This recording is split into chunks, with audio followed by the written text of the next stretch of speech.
बच्चों, आज की कहानी है बिल्ली और कबूतर। एक बार की बात है, एक हरे भरे जंगल में एक खूबसूरत बिल्ली और एक प्यारा कबूतर रहते थे। बिल्ली का नाम माया था और कबूतर का नाम मोती था। दोनों अच्छे दोस्त थे और अक्सर एक दूसरे के साथ समय बिताते थे।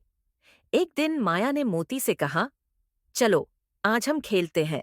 तुम आसमान में उड़ो और मैं तुम्हें पकड़ने की कोशिश करूंगी। मोती ने हंसते हुए कहा, माया, तुम मुझे कभी नहीं पकड़ सकोगी, मैं उड़ सकता हूं। दोनों ने खेलना शुरू किया। मोती आसमान में उड़ता और माया नीचे दौड़ती। लेकिन अचानक माया ने सोचा, अगर मैं मोती को पकड़ लूं तो मैं उसे खा जाऊंगी। यह सोचकर उसने योजना बनाई। उसने मोती से कहा, तुम बहुत प्यारे हो, क्या तुम मेरे घर आकर थोड़ा आराम करोगे? मोती ने सोचा कि माया का प्रस्ताव अच्छा है, इसलिए वह उसके साथ चल पड़ा। जब वे माया के घर पहुंचे तो माया ने मोती को अपने पास बुलाया और कहा, तुम यहाँ आराम करो, मैं तुम्हारे लिए खाना लाती हूँ। जैसे ही मोती आराम करने लगा, माया ने सोचा, अब तो मैं इसे पकड़ ही लूंगी। लेकिन उसी समय मोती ने उसकी सच्ची नीयत को समझ लिया।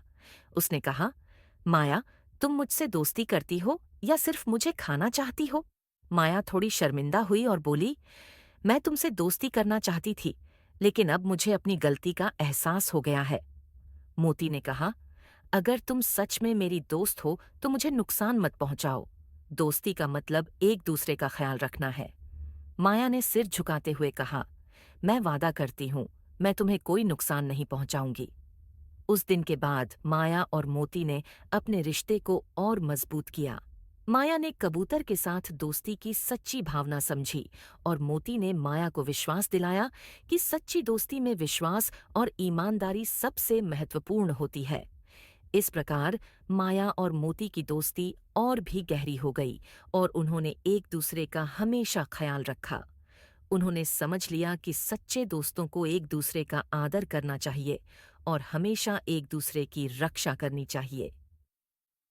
सीख: सच्ची दोस्ती में विश्वास और ईमानदारी सबसे महत्वपूर्ण होती है।